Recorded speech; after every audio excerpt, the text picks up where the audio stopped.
3 dagen lang is er een beste show in Holwert. Voor de 63ste keer wordt daar de Friesland Show organiseren. Vanwege de vogelgriep moest de organisatie wel het een en oor aanpassen. Oorspronkelijke show voor kippen, dwerghoenders en grote hoenders en serama's. Maar dankzij de vogelgriep mogen die hier niet komen. We mogen die niet verzamelen. Het is dus uitermate vervelend. Dat kost liefhebbers, dat kost bezoekers. Er zijn bezoekers die komen in principe voor de kippen. En als ze weten dat die er niet zijn, komen ze niet. Want ja, ieder heeft zo zijn voorkeur. Allerhande bessen van kaninen en vogels kist bij de show bewonderen.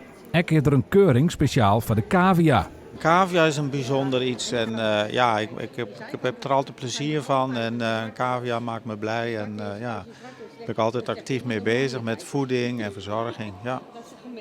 Ik heb al cavia's gezien van 96,5 punt.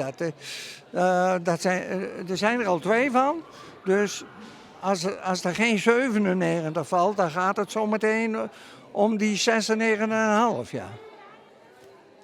We zorgen ervoor dat de beharing netjes en schoon blijft door deze in de wikkels te doen, in de papillotjes. Die papillotjes die gaan er 1 keer per dag uit, meestal in de avond, en die gaan er ook gelijk weer in. Het is wel een mooi dier, heeft al 2 keer hoog gescoord, maar ja, dit is weer een andere keurmeester en die kan weer een andere visie of een denkwijze hebben. Maar goed, we hebben wel een standaard voor de leidraad, maar ja, het is een hele mooie beer, korte kop. Maar goed, we gaan het zien. Ja.